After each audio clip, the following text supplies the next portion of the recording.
New at 4, Prospect Medical Holdings, the parent company of two community hospitals, Our Lady of Fatima in North Providence and Roger Williams Medical Center in Providence, filed a motion last week in bankruptcy court to try to shut those hospitals down. But a new buyer has now emerged. Joining us now live in studio is Boston Globe Rhode Island reporter Alexa Gagosz, who will break it down for us on what happens next. But Alexa, can you start by explaining what's happened with the deal with the Centurion Foundation, that nonprofit in Georgia that's been trying to buy these hospitals for a couple of years now? Yeah, that deal has really stalled because Centurion hasn't been able to secure the financing that it needs.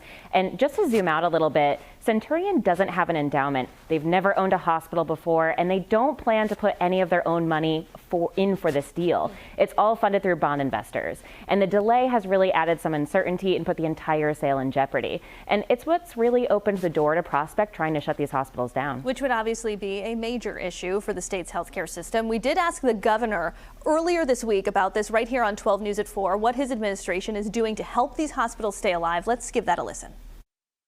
We're doing everything we can to make sure the hospital operations continue, and we're looking at all the options possible.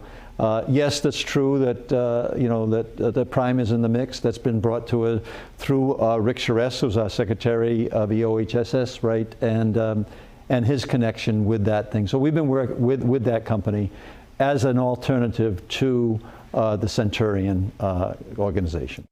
All right, so Governor Dan McKee, they're mentioning Prime, who's this sort of new player. Who is Prime Healthcare exactly? Yeah, Prime Healthcare is a longtime rival of Prospect's. It's also a for-profit hospital chain based in California, and it's actually the 5th largest in the country. Their nonprofit foundation already owns Landmark Medical Center in Woonsocket, which they bought straight out of bankruptcy court in 2014. They are known for buying struggling hospitals and running them really lean, but their track record could raise some concerns. The company has faced multiple federal settlements over allegations of Medicare fraud, overbilling, and even kickbacks.